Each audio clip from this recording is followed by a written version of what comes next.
Falan os rapaces menos en galego? Con esta pregunta comezamos un especial de Xornada da Estrada no que analizaremos con varias persoas os resultados dunha enquisa exclusiva deste medio sobre o uso do galego no día a día, na educación, na información e na creación de contidos. Comezamos.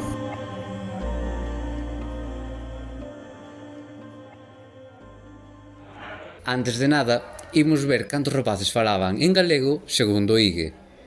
En Galicia, a porcentaxe de persoas de entre 4 e 29 anos que empregan máis o galego que o castelán reduciuse entre 2003 e 2018 en máis de 9 puntos, quedando lixeiramente por riba do 50%, e o das persoas que falan habitualmente reduciuse en case 13 puntos. Sen embargo, na provincia de Pontevedra, os que falan habitualmente en galego pasaron do 33,5 en 2003 ao 18,2 en 2018. O total dos que falan máis en galego que en castelán pasou do 54 ao 42%.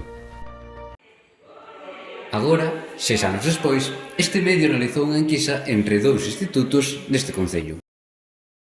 Segundo este sondeo, só o 19% do alumnado fala sempre ou case sempre en galego e un 13% máis en galego que en castelán, mentras un 66,5% fala maioritariamente en castelán. Pero a situación muda completamente cando falamos das familias, onde o 55% fala principalmente na lingua da comunidade, fronte a un 41% que o fai na do Estado. Como analizan os mestres estes datos? Vexámolo. Penso que iso, a castelanización está aumentando nos nosos alumnos e alumnas, sobre todo, dende a miña opinión, en idades cada vez máis temperás. Quizáis entre o alumnado máis maior, sexa este alumnado que fale máis habitualmente o galego, pero se baixamos nas idades vemos que aumenta seguramente o castelán como lingua habitual. Pois eu a conclusión que tiro daqui é que se constata a sustitución progresiva do galego polo castelán. Esta mostra que aparece aquí, que en que lingua falan habitualmente na súa familia estes nenos e nenas, e en que lingua falan habitualmente, vese que hai un abandono clarísimo na poboación máis nova da súa lingua inicial. Entón, se nos fixamos, a min chamou moita atención, porque, ti fas distintas preguntas en galego sempre ou case sempre, máis galego que castelán, e aquí saime, xuntando as dúas, saime que falan en galego sempre e máis galego que castelán nas súas casas un 55,5%, que máis da metade. É dicir, sería maioritario o emprego do galego coas súas familias. Pero, en contraposición, socialmente, pois saime que falan un 32%. É dicir, hai unha perda dun 23% que me parece grandísima de persoas, de nenos, de mocidade que falan unha lingua na casa e que abandona fora. Son datos pésimos, pareceme a min, porque se sumamos o uso do castelán sempre e máis castelán, estamos indo a un 70% prácticamente, e iso significa que o galego é lingua minorizada, pero tamén xa minoritaria, é dicir, que hai un número de rapaces que cada vez van sentir máis presión dos castelán falantes, está claro. Temos que buscar contextos en que empoderalos, os galegofalantes. Bueno, pois concordo un pouco con María, que se ven o dato de que o 55% das familias pois falan en galego, é un dato que en principio, pareceme incluso optimista, pero é algo que celebro, o que me entristece enormemente comprobar que algo está pasando na sociedade, que o galego segue sendo unha cousa que se fala na casa, pero que non nos vale para fora da casa, porque se constata tanto no tempo de lecer, como mesmo no instituto, tamén seguramente pase o mesmo nas redes sociais, que é un consumo cultural que facemos todos agora, onde o galego está desaparecido. Entón, sí que me parece moi preocupante, e penso que en ese sentido non estamos sabendo atallar esa situación que collida a tempo, ese 55% non me parece un dato excesivamente negativo, pero temos que atallalo xa. É dicir, hai que revertir esa tendencia, esa é a miña urxencia. Mira, a mí sí me gustaría comentar que polos datos que temos aquí vemos que non hai bastante transmisión interxeracional da lingua. Un dato, como decía María, que a mí me parece non vou dicir optimista, sí que me parece pouco realista, polo que observo eu aquí no centro, o que observo na sociedade, non? Pareceme pouco realista. Eu tamén concordo con ela en que me parece que creo que é menos aínda, non? E sendo negativo, Sí. vale. E o que sí me gustaría comentar é que aquí nos faltaría, vemos que hai esa transmisión interxeracional destes pais e nais a estes fillos e fillas, pero o que nos faltar é o dato de en que lingua estes pais e nais falaban con seu pai e con súa nai para ver se aí xa se perdeu esa ruptura interxeracional da lingua. Non sei se me explico. É dicir, porque eu o que si vexo é que se estes pais e nais lle transmiten a esta un 55%, non só en galego, pero sempre en galego, ou máis galego que castelán, pero que claro, se quedamos agora aquí con case a metade, estes criaturas das que estamos falando agora transmitiránlle aos seus fillos, ao mellor, na metade, quero dicir, que é unha tendencia que parece imparable. Fálase o galego nos centros educativos? Pois un 37% do alumnado fai un uso importante del, un 33,5% fala o pouco ou nada e un 29,5% algo. Ben, pois os datos que nos achega esta gráfica son semellantes aos anteriores. Vemos que outra vez a presenza do castelán é maior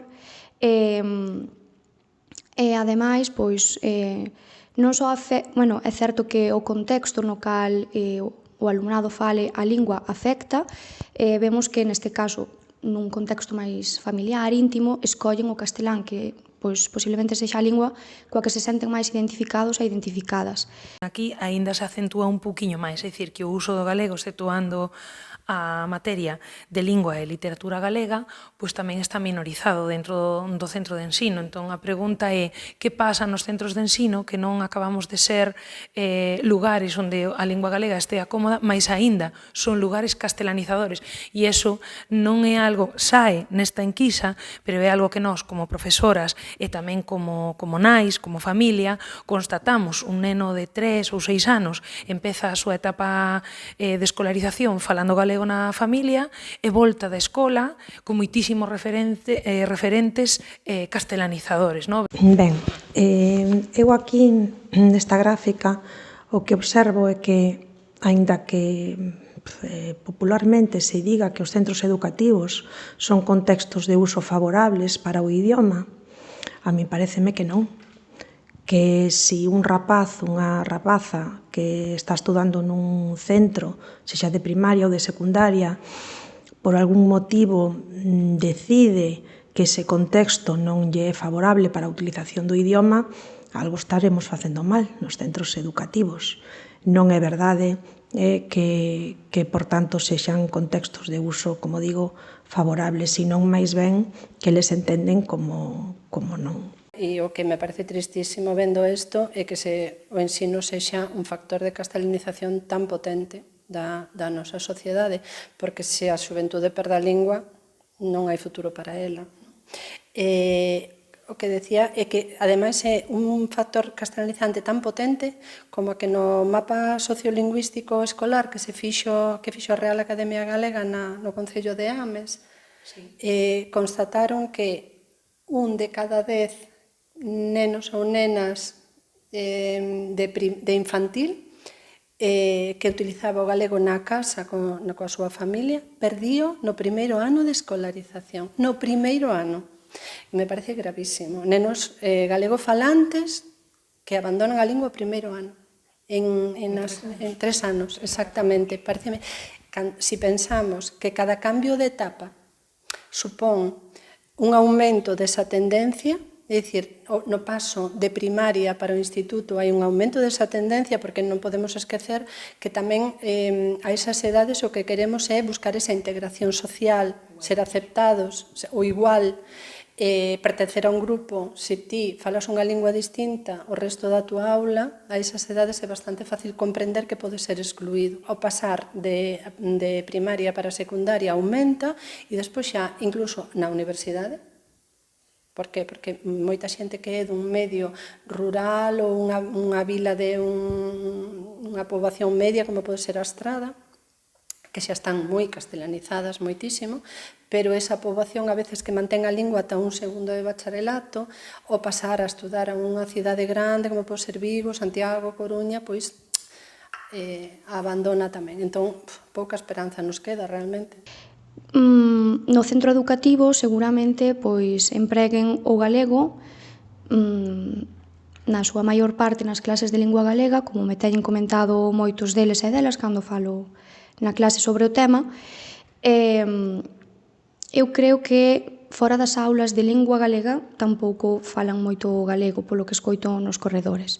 É que eu, ao longo dos anos, cada ano que pasa, vexo que nas aulas de lingua galega o alumnado cada vez lle parece máis normal falar en castelán.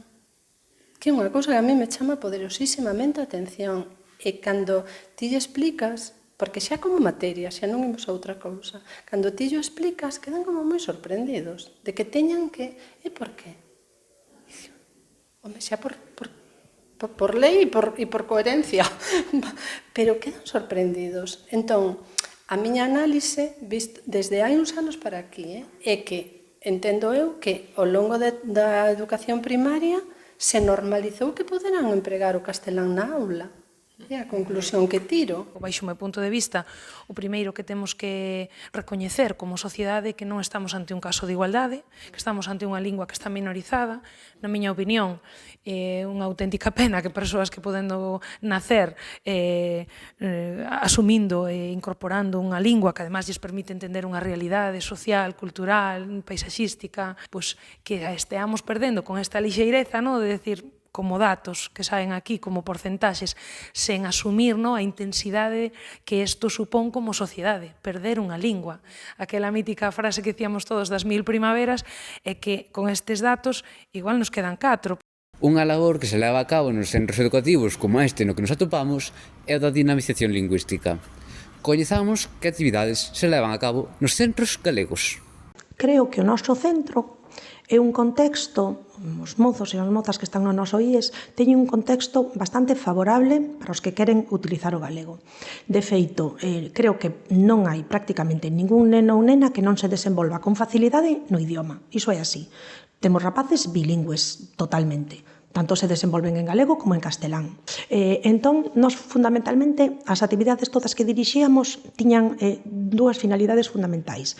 Primeiro, prestixiar, o alumnado que é galego falante, que fose consciente de que esa lingua ten un valor, ten unha potencialidade para calquera actividade que poidamos proxectar, e por outra, favorecer contextos para que os que non son galego falantes si os utilicen nesas actividades.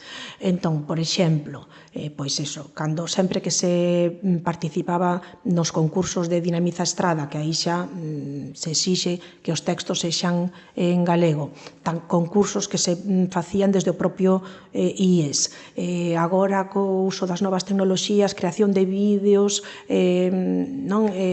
participamos de feito no programa do Digo Cho Eu e gañamos un premio. Aquí é fundamental, por exemplo, o teatro, vale? O grupo de teatro que temos en galego, que aí temos mozos e mozas que non son galego falantes, pero nese contexto utilízano perfectamente. E despois, pois eu podería comentar a iniciativa, por exemplo, do Premio IESG, que é un premio en que os rapaces saen fora ao hábito comercial da estrada e valoraban pois que uso de idiomas se facían neses comercios. Levamos xa 8 premios IESG, agora imos pola 9ª edición, e aí foron premiados pois tendas de moi distinto tipo, desde pastelerías, tendas de calzados, librarías, de restauración, ese é un premio, a verdade, que ao alumnado lle gustaba moito participar. Dende os centros educativos, alén das actividades que se fan nas materias, pois é verdade que temos o equipo de dinamización lingüística que trata de achegar concursos, que trata de facer actividades transversais como puido ser, por exemplo, o Día da Ciencia en Galego, poñer en valor outras mulleres que empregan o galego tamén no Día da Muller, que empregan o galego con normalidade na súa vida, pero é certo que, chegamos onde podemos chegar, non? E aí, en ese sentido, os equipos de dinamización lingüística ou de normalización, neste caso, pretenden traballar a un ámbito moi local, pero non van chegar nunca a conseguir unha transformación verdadeira se o cambio non ven de arriba a baixo. A verdade é que me parece moi interesante o feito de, pois iso, realizar actividades coa finalidade de que o alumnado galego falante valore a importancia e o uso da súa lingua e que ao mesmo tempo o alumnado castelán falante que se plantexa a idea de falar o galego, que é unha lingua apta e totalmente válida ao igual que o castelán ou calquera outra lingua para expresarse en calquera contexto, sobre calquera tema, etc. Un pouco, eu intento traballar isto tamén nas miñas clases, por exemplo, a través de traballos ou exposicións nas cales empregamos a lingua tanto para uns contextos, unhas situacións máis formais como para outras máis informais, porque ao final a lingua pode expresarse en todos os seus ámbitos e contextos. E tamén me interesa moito, iso tamén que dixeches, de realizar actividades tamén relacionadas coas novas tecnoloxías, empregar o galego en certos contextos ou ámbitos nos cales está un pouco máis afastado e demais. Eu non teño máis experiencia neste sentido, quizáis como alumna, si que me lembro cando era pequena, non sei se segue realizando en algúns centros, é unha actividade que me gustaba moito, que era o correlingua. Sí, non? Pois gustábame moito, íbamos a Santiago e íbamos varios institutos. Era unha concentración masiva e a min gustaba, me emocionaba ver como todas esas persoas, eses rapaces que moitos irían para socializar, pasalo ben ou por sair do centro educativo, quizáis tamén. Pero moitos tamén por defender a súa lingua e a min emocionábame iso, esa xuntanza. Eu ano pasado tamén o fixen no centro no que estiven, pero a nivel máis pequeniño, no pobo. E a verdade é que ese tipo de iniciativas que movan as persoas tamén, que as fagan reflexionar, gustanme moito, parecenme moi interesantes. Os equipos de dinamización lingüística son estupendos, son maravillosos, están moi ben, pero non son suficientes. É dicir, a veces queda moito nun uso ritual da lingua. E iso provócame bastante... Conmemorativo. Sí, é moi, exactamente, moi relacionado con conmemoracións ou con actividades moi concretas, pero é que non chega, é o que decía María, o alumnado sai de aí e segue falando en castelán. É dicir, moi ben, é como uso a lingua galega na aula, pero fora da aula de lingua galega xa... Pero poderíase facer máis? Por suposto, que máis actividades se poderían facer. Ás veces, cando menos un o espera, salta unha actividade que ten unha repercusión. Eu agora, por exemplo, estou lembrado aquí tamén se fala, non esa iniciativa que partiu do IES Rafael Dieste que veñen agora de gañar un premio, non? Porque unha idea que parece pequena, sinxela, fácil de levar a cabo e que teña tanta repercusión nos medios de comunicación, personaxes famosas que se unen á campaña, nós desde aquí da Estrada, tanto vos, o vosso centro como o noso, quixemos participar, precisamente era como unha afirmación, non? De, vale, sabemos que temos estamos nunha situación perigosa, non? Con problema, que hai perda de falantes ano a ano, pero aínda así en todos os lugares e cidades, vilas de Galicia sempre hai rapaces que se afirman no, aquí tamén se fala, incluso eso, indo a Vigo, a Coruña, cidades que parecen máis castelanizadas, sempre podemos atopar un recuncho, un lugar onde haxa nenos e nenas galegofalantes. Home, actividades sempre se poden facer. O que pasa que non sei se as actividades van vir realmente a reverter esta situación. As actividades nunca sobran, porque a cultura nunca sobra, sexa ademais na lingua que sexa, e máis tratándose do galego. A cultura nunca sobra, e as actividades eu entendo que nos referimos a este tipo de actividades culturais. Entón, claro que poderíamos facer moitas máis. Outra cousa é que eso vai a reverter esta tendencia. Non? Eso é, digamos, a gran preocupación que temos nós tras cada actividade na que nos embarcamos, porque ao final bueno, pois como vos digo, para nós, para a xente que está aí na defensa da lingua, acaba sendo casi unha existencia un pouco agónica, casi a propia existencia, non? Entón, se nos implicamos nestes proxectos, se sacamos adiante estes proxectos ou nos metemos nestas actividades todas, é porque aínda non baixamos os brazos e aínda estamos aí pedindo esa axuda, pero as actividades eu vexo as máis nesa línea, decir, ei, estamos aquí aínda reivindicando que necesitamos poñer en valor esta lingua porque se nos vai e así permanentemente. O ideal sería que esas actividades se fixesen pero que a situación da lingua estivese máis normalizada e a partir de aí desa normalidade facemos actividades na nosa lingua. Claro, sería precioso celebrar un festival de poesía, un festival das letras, non só para reivindicar a lingua galega, sino para reivindicar o mes de maio, a primavera, o mar, para reivindicar a cultura sen que per se fora unha reivindicación da lingua, pero a propia situación lingüística é tan decadente que unha e outra vez temos que reivindicala. Por eso decimos que se queda un pouco no ritual ou no conmemorativo. E para nós, persoalmente, creo que María tamén o ve así, pois é agónico e é unha mágoa tamén, non? Porque ao final é como nós todo o tempo tirando, de que tiramos? No tirar temos que tirar. Sí, tirar tiramos. Temos que tirar todo, sí. Para levar a cabo estas actividades é necesario apoio institucional. Pero é suficiente o existente? Non, non é suficiente. Hai un retroceso grande, o que a mí me parece. As políticas que se fan, eu vexo as políticas hipócritas, realmente. Son políticas hipócritas. Non están analizando... O sea, non sei se non están analizando, eu creo que sí que están analizando a situación tal e como está sucedendo, pero non é prioritario, non lles vexo, eu non vexo un interés institucional realmente en revertir esta situación. Eu non o vexo, pero é a miña opinión. Creo que si se quixera facer, de feito, houve épocas nas que se fixeron políticas máis realistas e a cousa funcionou de outra maneira. De feito, creo que temos aí un decreto que bueno, desde a súa implantación o uso do galego descendeu moitísimo, entón, eso significa que inflúe moito. Iniciativas pódense ter, é verdade que o mellor tamén toda a sociedade tiña que moverse, non? Para ser capaz de mudar esta traxectoria que levamos non só desde os centros educativos, senón das administracións públicas, os políticos, o comercio, o empresariado, todos tiñamos que remar na mesma dirección e por agora votamos en falta, non? Que haxa máis compromiso a nivel administrativo,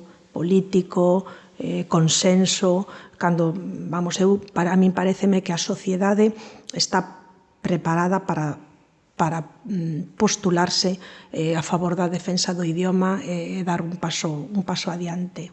Sí que é certo que dentro dos centros educativos, por suposto que podemos realizar máis iniciativas, pero, como ben comenta a miña compañeira, este traballo en defensa da lingua galega debe realizarlo tamén toda a sociedade. Por suposto, necesitamos máis apoio da administración, dos políticos e demais. Eu creo que en este sentido a situación da lingua galega xa é tan urxente que precisamos un discurso institucional que en este caso diga SOS, non que diga malo será, que diga todo vai ben, sino SOS, chamada de atención a toda a poboación, temos unha lingua que estamos perdendo e con ela virá a perda de X cousas culturais, referentes, etc. E en ese sentido, bueno, pues as actividades que nos levamos a cabo, vos coñecedelas ben porque participades delas, pretenden de alguna forma pues, manternos aboiando aí, ¿no? Como facendo agora un símil co SOS.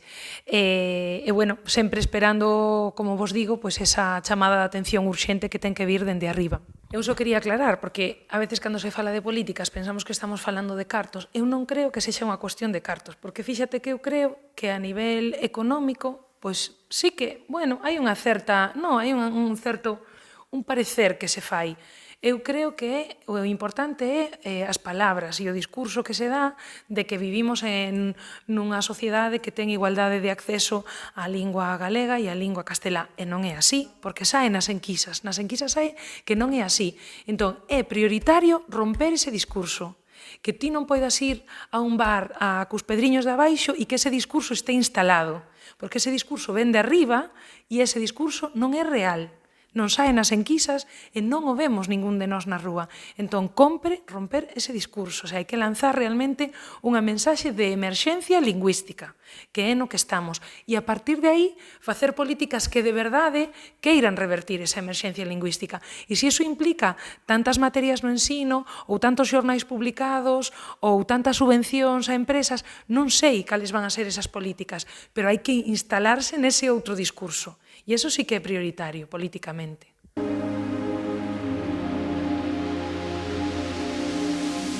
Outra das cuestións polas que preguntamos é por que medios de comunicación en galego coñecían. Aquí o máis destacado é que o 62% das respostas refírense a servizos da CRTVG. E é que o 47% de todas as respostas citaban a Televisión de Galicia, o 12% a Radio Galega e o 2,5% ao Xabarín Club. De xeito moito máis minoritario, os estudantes fixeron referencia á Radio Galega Música e a G24. Nun 16% das ocasións eran medios de comunicación da Estrada, destacando Radio Estrada, con 14% das respostas. A emisora de radio segue na Xornada da Estrada, a Estrada na Rede e Tabeira aos Montes. Outros medios que destacan son Nós Diario, O Papagaio, Teo Vivo e Praza Pública. Aínda que máis destacable é que o 17% das respostas referironse a medios de comunicación que o seu contido é principalmente en castelán, como Faro de Vigo ou La Voz de Galicia. Para analizar estes datos, contamos con Pablo Chiches, director da Asociación de Medios en Galego. Bueno, vale, pois a verdade é que me alegro de que coñezan tantos medios de comunicación, porque non é habitual cando chegas a un centro escolar que che den unha lista con tantos medios en galego e, bueno, aquí confunden un pouco, vese que aínda confunden o que é un medio, unha canle, pero está moi ben, non? E aparte, bueno, o Xornal da Estrada notase que estades facendo un gran traballo. Bueno, é moi satisfactorio, non? Que a mocidade coñeza tantos medios en galego e, sobre todo, que consuma medios en galego, porque esa é parte do traballo de Amega, non? Que se consoliden os medios en galego, darlle visibilidade e denota un cambio de tendencia tamén que hai hoxe en día aquí en Galicia por consumir medios en galego. A xente está cansada de que nos veñan novas impostas de grandes grupos mediáticos e o que quere coñecer o que pasa na súa contorna e coa perspectiva da súa contorna. Se os adolescentes de hoxe en día teñen fama por algo é porque se informan polas redes sociais. Por iso, na nosa enquisa, preguntámoslles con que frecuencia se informan a través de medios de comunicación en galego. O 19% faino habitualmente, mentres que un 35,5% faino ás veces. Porcentaxe moi similar teñen os que rara vez o fan. E, por último, cun 10% das respostas, están os que nunca se informan por medios de comunicación en galego. É un pouco desesperanzador, non? O alto porcentaxe do case nunca ou nunca, pero que habitualmente haxa un 19,3% de xente que se informa en galego ou que consume medios de comunicación en galego, pois sí que é moi satisfactorio, non? Como dixen antes, hai un cambio de tendencia, estamos cansados de que nos impoñan contidos que veñen de fora, que nada teñen que ver con Galicia, cada vez a xente está máis preocupada polo que pasa ao seu redor, e non só eso, tamén cada vez a xente o que quere é que o que pasa ao seu redor, pois, se comunique a fora, non? Que traspase as nosas fronteiras. Eso é o que fan os medios en galego. Somos nós que nesimos a facer que se coñezan no exterior os descubrimentos, os avances, todo o desarrollo e investigación que se fai aquí en Galicia, non? Non esperemos que medios que veñen de fora lle den difusión e divulguen os nosos coñecementos ou o noso tecido industrial antes que o deles, non?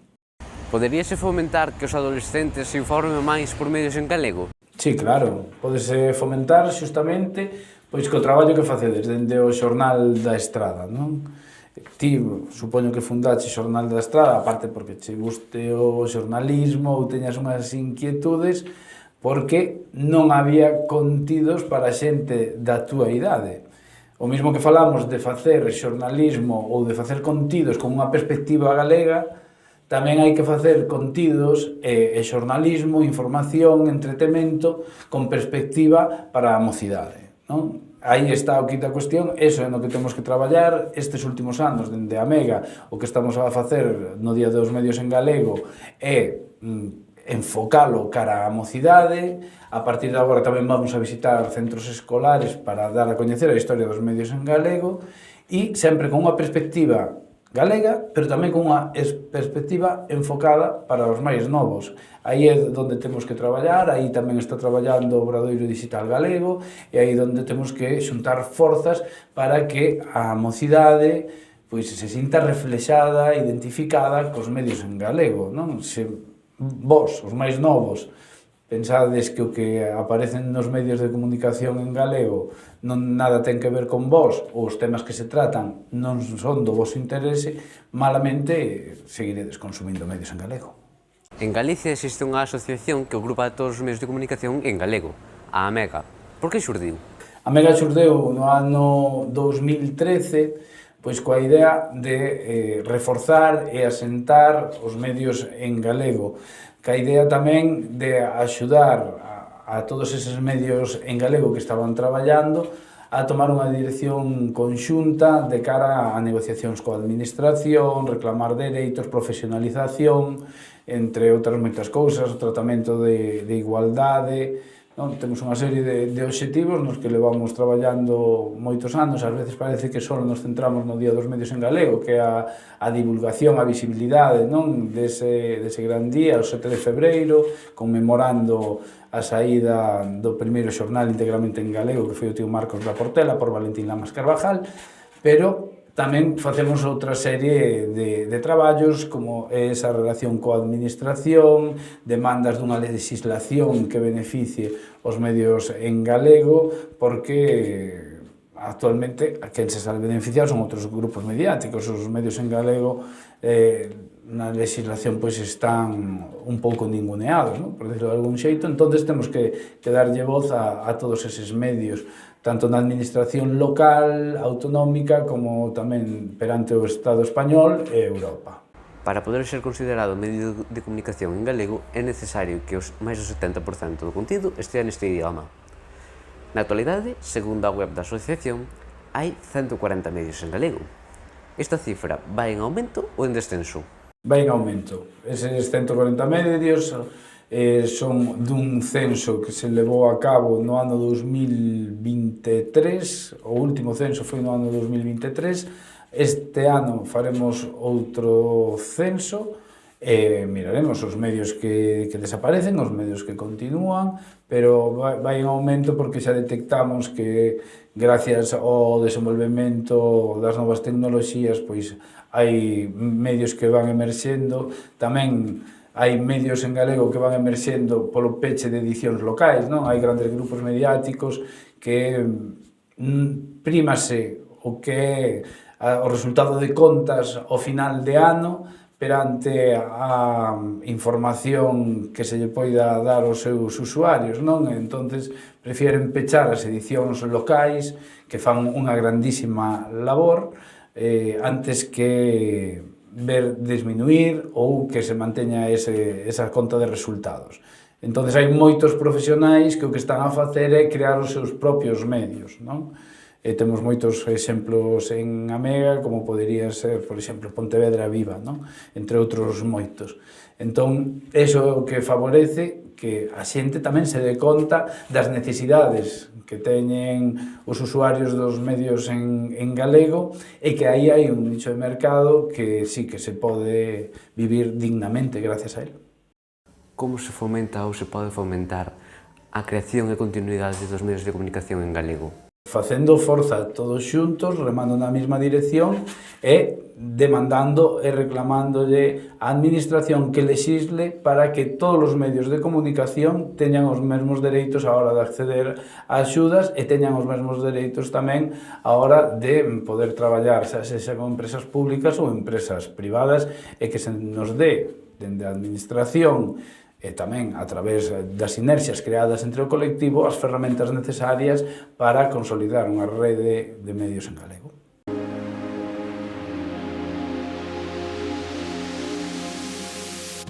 A creación de contido é unha boa forma de transmitir o galego, por iso parte da enquisa estivo centrada niso. Comecemos por YouTube. Ali, o 62% dos enquisados afirmaron ou non coñecer ningunha canle ou non responderon. Outro titular que nos deixa a enquisa é o novo triunfo da Televisión de Galicia, desta vez da man do Digo Chueu. O 30% das respostas citaron esta iniciativa da compañía pública, levando a canle da TVG a conseguir preto do 35% das respostas. Outras canles destacadas son as de Telegaita e as das Tanxugueiras. Iso sí, para a cifra grande a das canles que case non xeran contido en galego ou, directamente, non o fan. Supuxeron o 40% das canles citadas. Continuamos coa rede por excelencia das novas xeracións, Twitch. Ou non tan por excelencia, porque o 85% dos enquisados ou non responderon ou afirmaron non coñecer ningunha canle en galego. Pero non só iso, case o 80% das respostas foron canles que non crean contido principalmente en galego.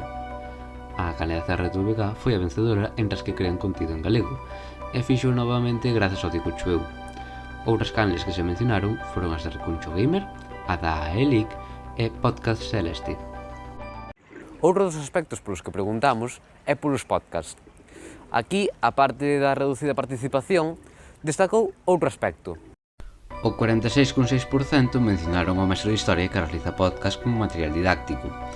Despois tamén podemos citar a Radio Estrada, a Podcast Celeste e a Exército Meque Meque.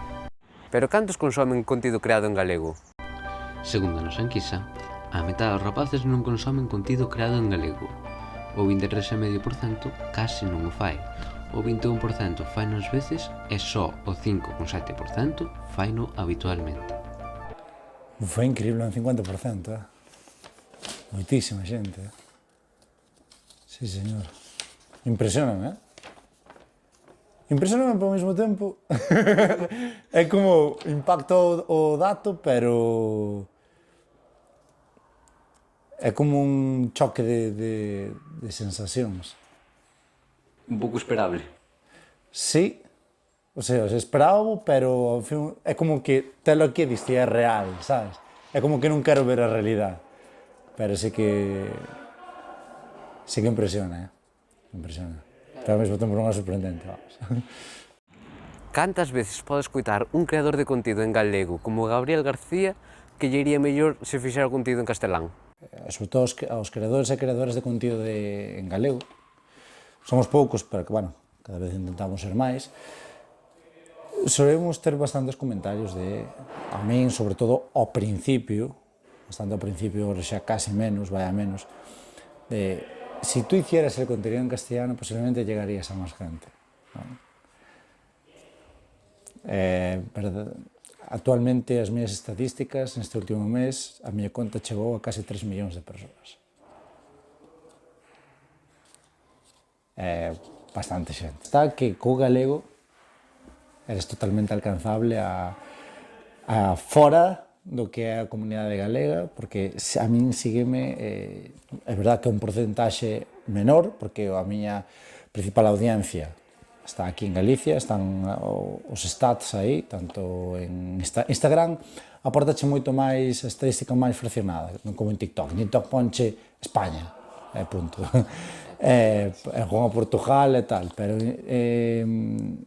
Instagram desglósache moito mellor, ponche incluso a Coruña, Pontevedra, Lugo, tal. E teño porcentaxe de, bueno, Suiza, normal, que hai moito galego inmigrado, pero despois Latinoamérica, Madrid, Valencia. Eu sei que hai moito que emigraba demais, pero a raíz de varios vídeos que alcanzaron máis de 2 millóns de reproduccións, sei que houve xente que incluso se empezou a interesar, pero xa antes que me chegaban algún tipo de comentario de soy de Valencia, me gusta tu contenido, o sea, no te entiendo nada, pero me haces gracia, sabes? Jun ainda me di, pues, te entiendo. E xente de Latinoamérica que desconocía totalmente o galego, porque a veces estaba nos comentarios, di, que clase de idioma es este que lo entendí e é moi parecido al castellano? Ou que clase de portugués es este? Eso sí. Que clase de portugués es este? Tal, xente explicándonos xa nos comentarios, mira, é un idioma, que sea un gallego, tal. E a mí eso flipoume, E sei que hai unha barrera mental de eu estou intentando de que podes crear campañas publicitarias en galego, podes chegar a marcas, fácil. Só que sí, que ainda hai que romper esa barrera mental. Custa, Custa. Eu sei que custa, e sei que estamos aquí, e sei que os comentarios seguesen recibindo de... Creo que chegarías a máis xente, creo que chegarías... Aí está, eu puño o papel diante e tal. O sea, eu non sei, tampouco vou intentar, porque sei que isto estamos demostrando, o sea que non hai barreiras. E por que se lanzou a facelo? Pois, o aburrimiento. A ver, sempre me chamou bastante a atención, sempre, eu de pequeno, sexa, cunha cámara digital, facía o parvo, gustaba moito editar, sempre me chamou moitísimo o tema de edición, máis que de gravarme, pero despois tamén me gravaba e puñelle un efecto chungo con Windows Media Maker, eu con 14 anos ali, teño subido algún vídeo de YouTube, así coña, bueno, ca miña conexión ADSL que subía, tardaba 4 días en subir un vídeo de 30 segundos. E na cuarentena vin TikTok, estaba ali, pero xa estábamos casi saindo da cuarentena. Xa era unha reta final. Eu puxo unha vez e tal, e vi un tipo, digo, vou facer un vídeo destos aquí, que a parte super accesible, que xo facía easy, a aplicación faicho, pero reaccionei aí un vídeo así, tal. Tirei un móvil ali, cando abro un móvil, que está pasando aquí? 1000 seguidores, o sea, claro, 1000 seguidores, que é isto? O vídeo, 60.000 reproduccións, a mí me petaba a cabeza. Aí vin esa aplicación, o poder que tiña de viralización. Que digo, esta cousa que se acaba de viralizar, que está pasando, tío? Que é unha reacción easy que fixen en 30 segundos. E dixo, Dios, me petaba a cabeza. E xo, vou seguir así, tal, así. Despois, a verdade que digo, gustou o meu rollo, e aparte vía que había interacción, tamén foi unha motivación, esa verdade. E seguín, e collín o gusanillo, moloume moito, e cada vez tamén me seguía máis a mí mismo, sabes? Pois se fese os vídeos moito máis elaborados, máis non sei que, veña que poño aquí a cámara máis aquí e tal, e molou moitísimo, e aquí estou, e mola o asunto. Cría que tería tanto éxito? Non, nin de coña.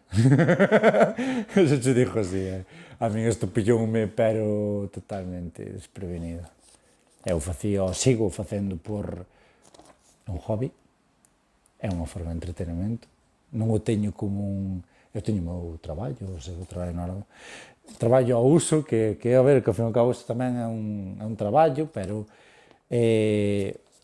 non o teño como, teño que vivir desto, tal, non. Entonces, foi vindo, de feito o primeiro impacto foi, Dios, o primeiro impacto lévalo creo que cando che paran na rúa, aí é cando diste, a primeira vez que me pararon foi como, pídenme sacar unha foto, que? Eu? Non, estás equivocada, a parte iba ca mascarilla con todo, o sea, dixo, non pode ser, non, estás, non, pero máis Gabi, digo, sí, non sei, eu saco unha foto contigo, non pasa nada, pero era moi raro.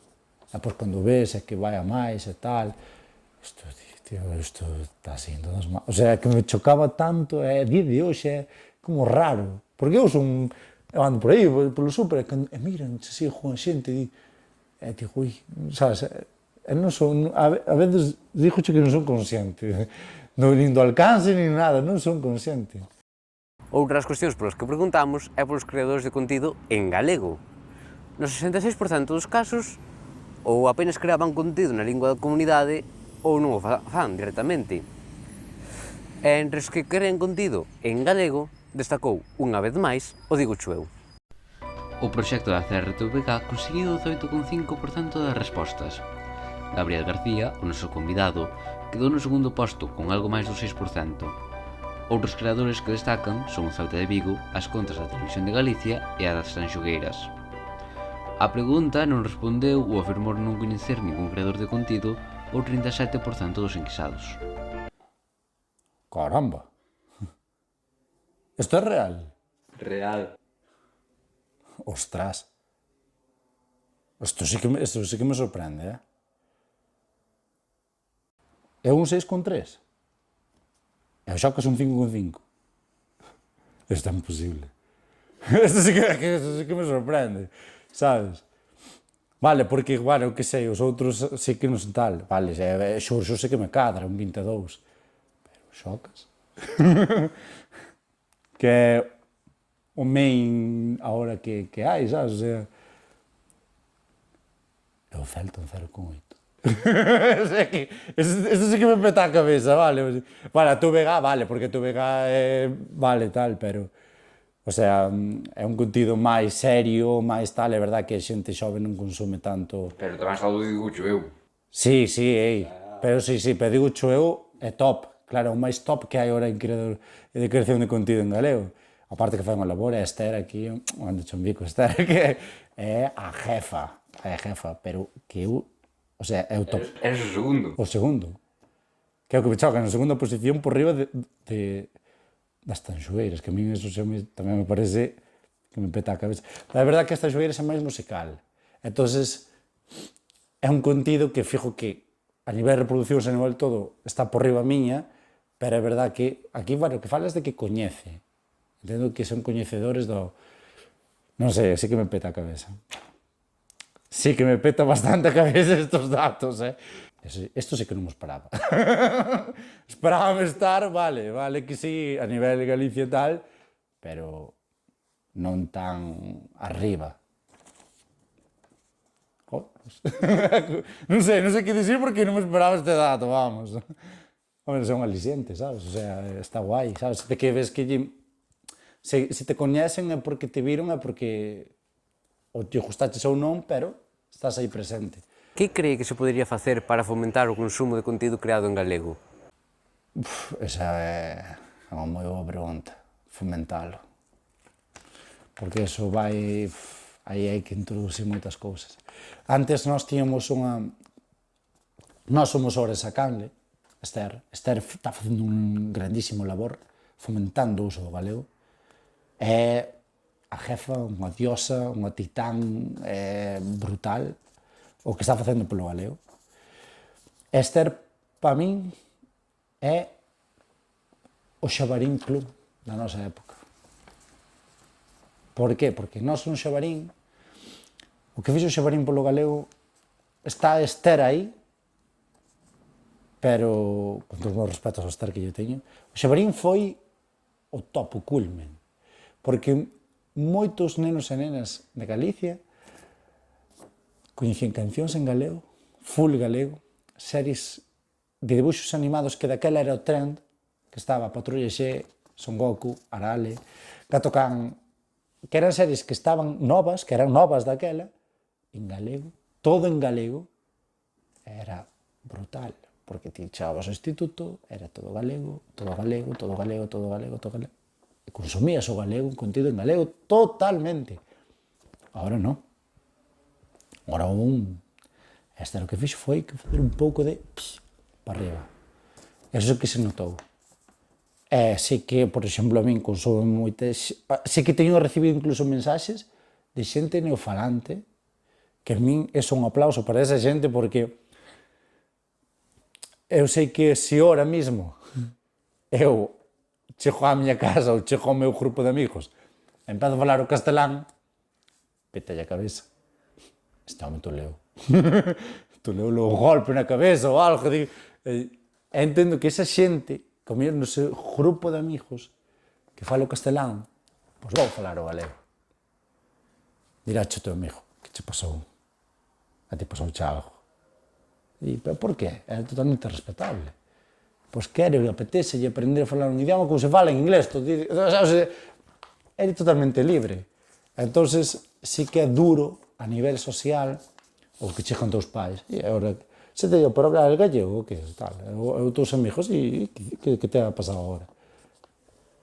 Eu, comentarios, tamén sei que he chegado, sobre todo pola miña bandexa privada, de falar de que son neofalantes, de que empezaron a falar galego, e incluso o mismo Xurxo Carreño. O propio Xurxo Carreño fixo un vídeo de que está empezando a falar galego na súa vida privada. Que eu mesmo lle comentei nese vídeo, felicitando e dicindo que é un esforzo brutal. A nivel mental é moi forte porque tens que soportar comentarios de todo tipo. E iso é bastante duro. E é o máis duro, creo que é. Porque nós somos animales sociales. E dixeche, non me gusta ese peinado. Sabes? É o mismo.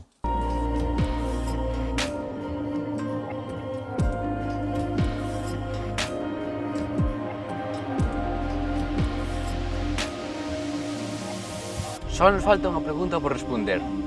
Son os adolescentes galegofalantes unha especie en perigo de extinción? Para iso, voulles dar un dato. Onde atopamos unha maior porcentaxe deles é nas aldeas. Agora, respondan vostedes.